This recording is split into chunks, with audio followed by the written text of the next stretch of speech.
untuk kesempatan pertama saya akan berikan kesempatan kepada Pak Dr. Tarhadi dari Direktur Pascasarjana YN Metro. Kepada beliau mau turut tempat kami silakan.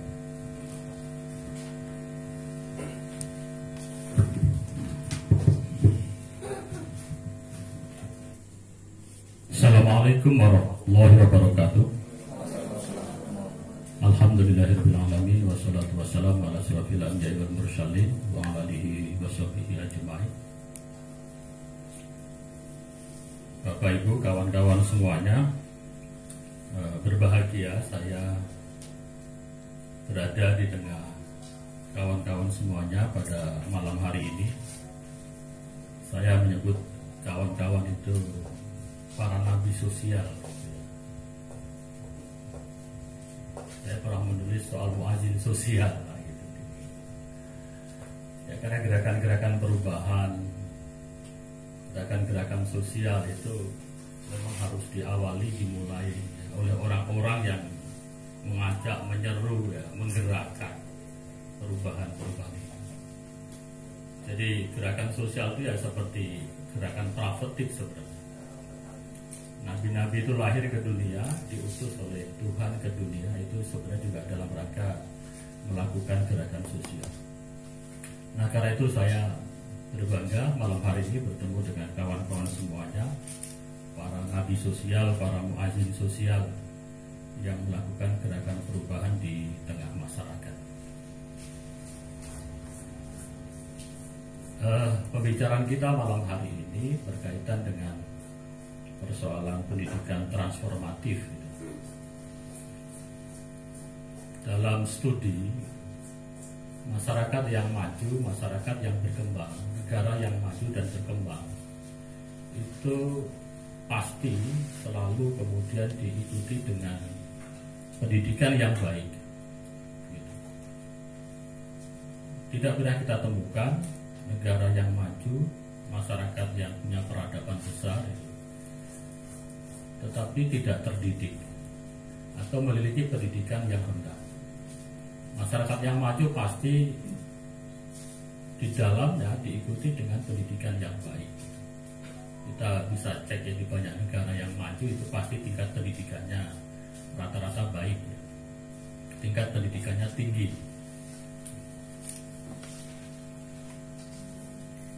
Kalau ditanya mana yang lebih dulu, maju dulu atau pendidikannya, tentu pendidikannya. Jadi pendidikan yang maju itu nanti menghasilkan masyarakat yang maju. Pendidikan yang baik itu akan menghasilkan masyarakat yang juga berkembang, masyarakat yang mengalami proses transformasi dengan baik. Maka proses pendidikan itu menjadi penting. Hanya persoalannya pendidikan seperti apa gitu, yang bisa membawa kepada kemajuan.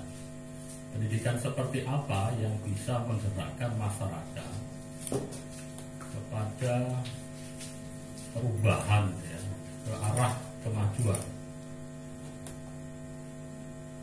Nah, satu tawaran yang dimunculkan oleh seorang pemikir pendidikan abad 21 yang saya kira kawan-kawan kalau aktivis sosial itu cukup paham, namanya Paulo Freire.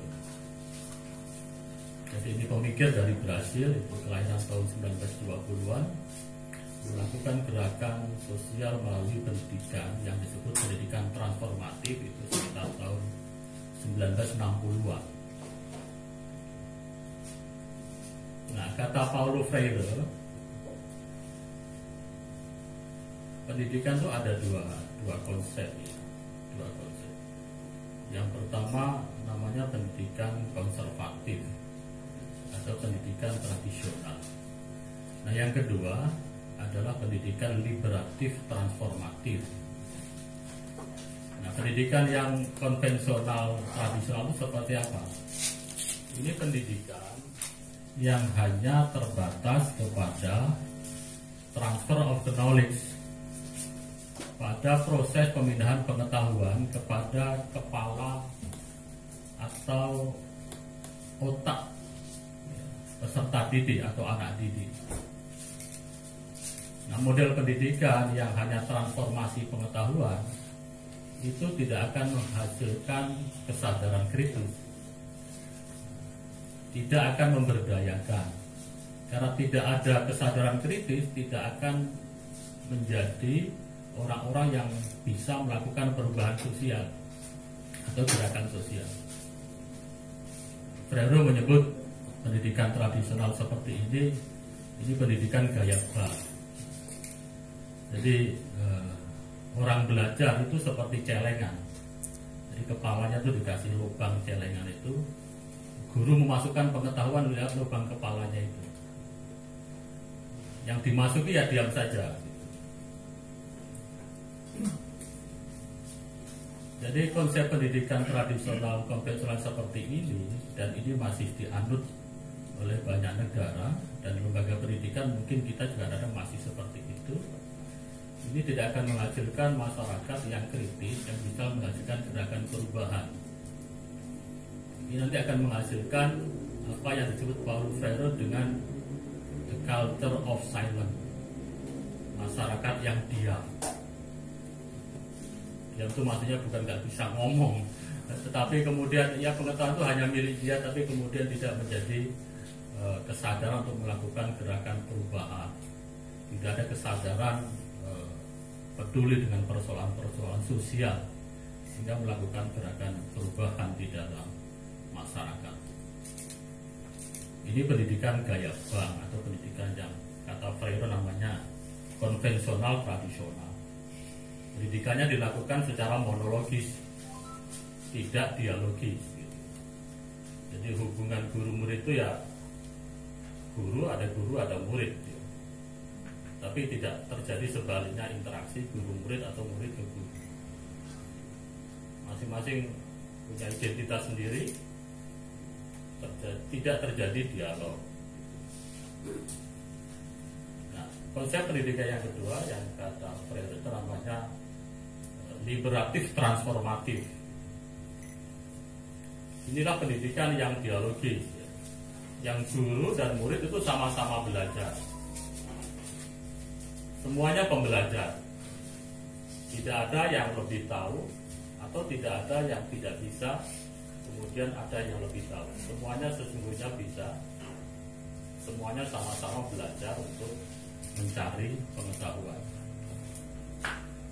Maka model pendidikan yang ditawarkan dengan konsep liberatif transformatif itu adalah pendidikan hadap masalah.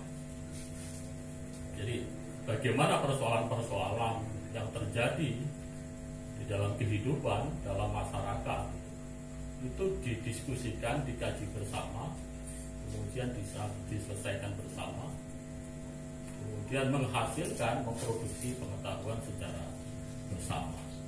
Namanya liberatif transformatif. Nah, model pendidikan seperti inilah yang akan menghasilkan masyarakat dengan kesadaran kritis. Maka kunci dalam pendidikan transformatif itu adalah yang disebut oleh Paulo Freire namanya conscientization. Jadi kalau bahasa kita namanya konsientisasi. Jadi membangun kesadaran kritis pada setiap orang itu, sehingga dia paham apa yang dia ketahui sebagai pengetahuan, kemudian dia paham nilai-nilai pengetahuan itu, kemudian ditransformasikan, dilakukan untuk gerakan perubahan sosial. Jadi kalau kita bicara pendidikan transformatif, saya kira pasti kita tidak bisa melepaskan dari pemikiran tokoh pendidikan Brazil Paulo Freire ini. Karena istilah pendidikan transformatif ini sesungguhnya juga antitesis terhadap pendidikan tradisional, pendidikan gaya bang yang masih banyak berlaku di banyak masyarakat, di banyak negara gitu ya. Barangkali juga termasuk di negara kita. Itu yang hanya menghasilkan robot-robot itu, dia ego terhadap dirinya sendiri, individualis, tapi kemudian tidak peduli dengan persoalan-persoalan yang ada di lingkungannya. Yang seperti ini tidak akan mungkin melakukan gerakan sosial, ya, tidak akan mungkin melahirkan nabi-nabi sosial, para muadzin sosial. Nah, saya kira itu kawan-kawan semuanya untuk memahami dan membuka pemahaman kita tentang persoalan pendidikan transformasi. Saya kira sementara itu. Terima kasih. Assalamualaikum warahmatullahi wabarakatuh.